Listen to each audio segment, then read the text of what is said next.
संकल्प से ईक्षण, ईक्षण से सृष्टि की। ईक्षण क्या होता है? ईक्षण ज्ञान ही होता है। देखो, ईक्षण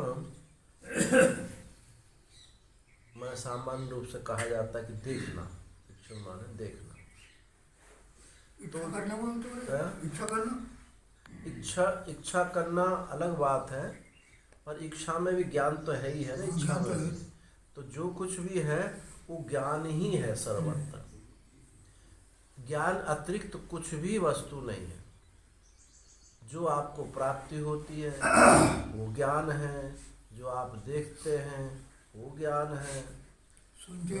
जो तो ज्ञानेंद्रियों के द्वारा, कर्मेंद्रियों के द्वारा जो कुछ भी होता है वो ज्ञान ही होता है। जैसे आपने गुलाब जामुन खाई तो इसको आपको ज्ञान ही तो हुआ, ये गुलाब जामुन है, मैंने खाई। मैंने जो जानना है, जो ज्ञान है, वही प्राप्ति है। इसके अलावा और कुछ भी तो नहीं। आपको किसी ने कहा किसी बैंक में जो है आपके खाते में पैसे डाले, और आपने मैसेज पढ़ लिया, ये जान लिया कि भाई ये इतना पैसा इसने डाला। जानने से ही उपलब्धि हो गई। जानना मात्र उपलब्धि है। जो भी कर्म करते हैं वो तो वहीं के वहीं रह जाते हैं, समाप्त मर जाते हैं। उसका ज्ञान ही होता है। ज्ञान अतिरिक्त कुछ भी नहीं है। मुझे 1000 रुपये प्राप्त हुए, ये ज्ञान है।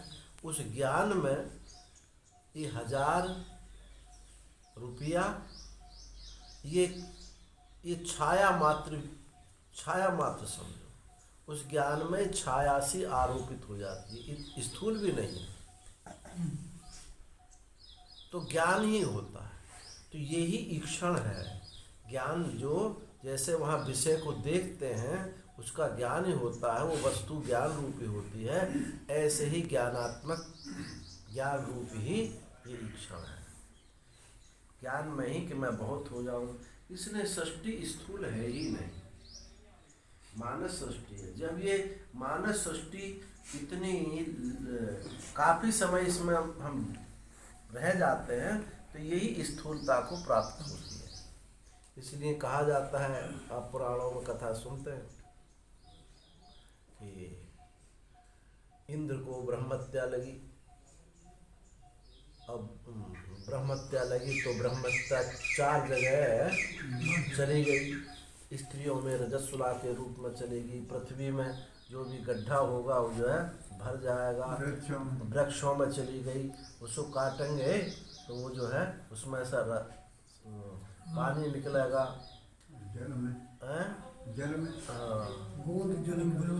जल में बुलबुला आदि होंगे। तो ये जो कहा कि और भी सुना आपने कि ये साफ दे दिया कि तुम्हारे कोई संतान नहीं। इंद्र को और देवताओं को साफ दे दिया तुम्हारे कोई संतान नहीं होगी। ये सब क्या है? जब ये साफ दिया कि तुम्हारी स्त्रियों में ऐसा हो जाएगा, यहाँ तक मानस सृष्टि है, मानसिक सृष्टि है।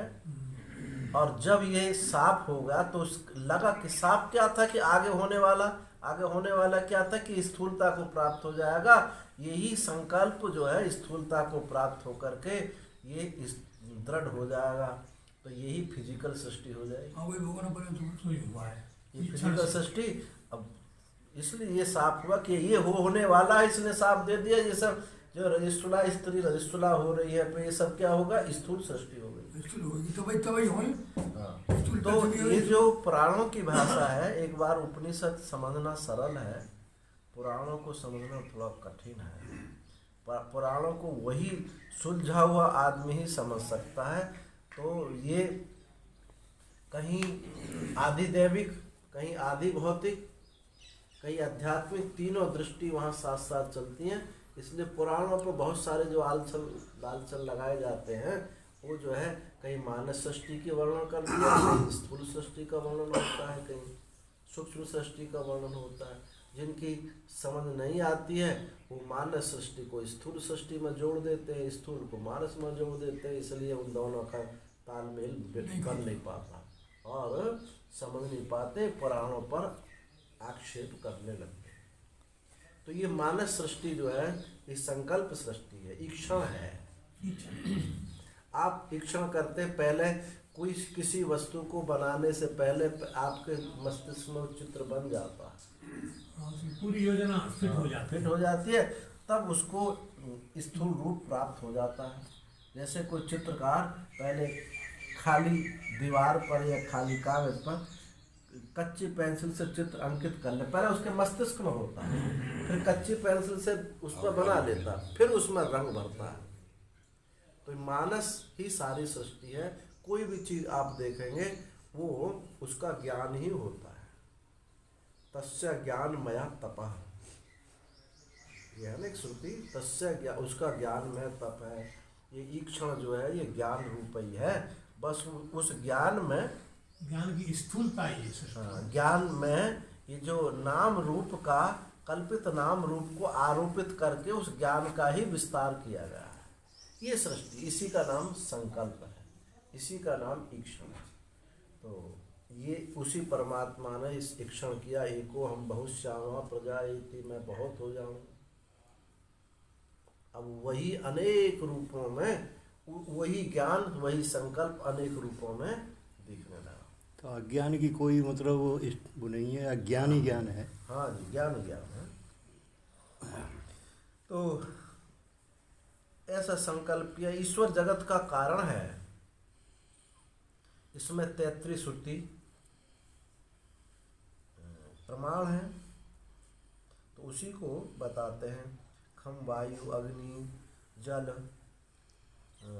जल ऊर्वी औषधि अन्न देहा क्रमादमी संभूता ब्रह्मणस्तस्मात् एतस्मात् आत्मनोऽखिला बहुश्याम अहम एव अतः प्रजायेति कामतः तपस्तप्त्वा असदः सर्वं जगत् इत्याह तैत्तिरीयः। तो आकाश, वायु, अग्नि, जल और पूर्वी पृथ्वी, औषधि, अन्न, देह, ये सब जो है क्रम से, वे सब है क्रमात्, क्रम से जो है ये सब पदार्थ जो है संभूता ब्रह्मणः, वो सब पदार्थ जो है क्रम से उत्पन्न हुए। उस ब्रह्म से ही सब पदार्थ, उस ब्रह्म आत्मा से ही ये सब पदार्थ उत्पन्न हुए। तस्मात् आत्मनो अखिला, इसलिए उस इस ब्रह्म आत्मा से ही संपूर्ण जगत उत्पन्न हुआ। बहुश्याम अहम एव यतः, कैसे हुआ? मैं बहुत हो जाऊं। अहम एव बहुश्याम, ऐसा संकल्प किया कि मैं बहुत हो जाऊं। बहुश्याम अहम एव, इसलिए एता अतः प्रजायति, एको हम बहुश्यामा प्रजायति, मैं बहुत हो जाऊं इसलिए उत्पन्न हो जाऊं, बहुत हो जाऊं इसलिए उत्पन्न हो जाऊं। ऐसा करके इति क्राम इति तपस्तप्त्वा, ऐसा तप करके, वही इक्षण, वही ज्ञान तप है, उस तप को तप करके, संकल्प करके सुजत सर्व संपूर्ण जगत ये उत्पन्न हो गया। ऐसा 33 उपनिषद में वर्णन किया गया। तो संकल्प ही सब कुछ है। आपका संकल्प ही संपूर्ण सृष्टि है। अब प्रश्न उठता है कि आपका संकल्प ही सृष्टि है। अब ये मंदिर है, मुझे दिखाई देता, सबको मंदिर दिखाई दे रहा। जब मेरा ही संकल्प मंदिर है तो मुझे दिखाई देना चाहिए, इनको क्यों मंदिर दिखाई देता है? अज्ञानी प्रश्न करता है। जब ये संकल्प तुम्हारा संकल्प तो मुझे क्यों दिखाई देता है? ऐसा ही जैसा तुमको दिखाई देता मुझको भी दिखाई देता।